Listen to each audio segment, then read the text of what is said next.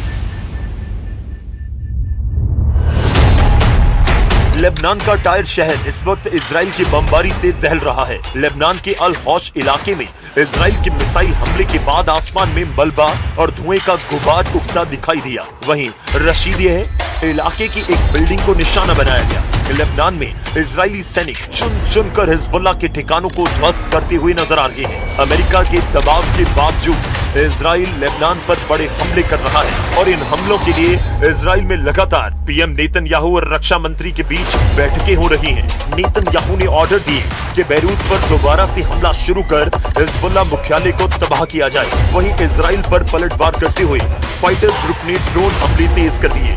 लड़ाका group ने एक बयान जारी कर अब इजराइल से समझौते में किसी भी देश को शामिल करने से इनकार कर दिया है। मतलब ईरान की तरह अब हिजबुल्लाह ने भी समझौते की जगह युद्ध से फैसला करना तय किया है। इस बीच ईरान के विदेश मंत्रालय के प्रवक्ता ने आरोप लगाए कि अमेरिका ने नए हथियार सिस्टम से नागरिकों को निशाना बनाया। इस्माइल बगाई ने दावा किया कि अमेरिका ने एयरब्रस्ट मिसाइल से ईरान पर हमला किया था। इन मिसाइलों से तेज रफ्तार वाले टंगस्टन के छर्रे निकलते हैं। एयरब्रस्ट के धमाकों से पूरा इलाका तहस नहस हो जाता है। अमेरिका ने अभी तक ईरान पर अपनी फोर्स का इस्तेमाल नहीं किया। ईरान भी दावा कर रहा है कि उसने अपने घातक हथियार युद्ध में आजमाए नहीं, लेकिन दूसरे राउंड के युद्ध की शुरुआत बताती है कि अब कोई लिमिट नहीं होगी, अब रहम की कोई गुंजाइश नहीं बची है।